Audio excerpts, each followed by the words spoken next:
అండి ఈ టైంలో ఒకడెవడో స్టేట్మెంట్ విన్నాను.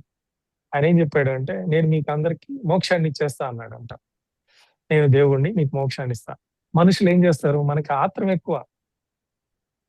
మనకు ఆశ ఎక్కువ. ఓహో! ఈయన మన కోసమే దిగొచ్చాడు. దేవుడేమో మనం ఏమి చేయకపోయినా మోక్షం ఇచ్చేస్తాడు. మనకి బేసిక్ కామన్ సెన్స్ పోయింది గదా! భగవద్గీత అసలు కర్మ సిద్ధాంతం అంటే ఏంది? కర్మ వల్ల జన్మ పుడుతుంది.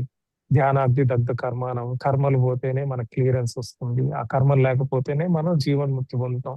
ఇంత ప్రాసెస్ ఉండేటప్పుడు ఒకడొచ్చి ఒకడికి ఇంకొకడికి మోక్షం ఇచ్చేది ఏంటి? చూడండి మళ్ళీ వాళ్ళకి మిలియన్స్ ఆఫ్ ఫాలోవర్స్. హ్మ్. అంటే ఇక్కడ ఏమవుతుంది? మీకు ప్రశ్నించే బేసిక్ కామన్ సెన్స్ పోయింది మనకి. బుద్ధి పోయింది. అట్లా సరేలెండి ఒక 5 నిమిషాలే మళ్ళీ నేను మెయిన్ టాపిక్‌లోకొచ్చేస్తాను. So, sure. మనల్ని నిదానంగా ఇప్పుడు చూడండి థర్డ్ ఐ అని ఒకటుంటుంది. మనకి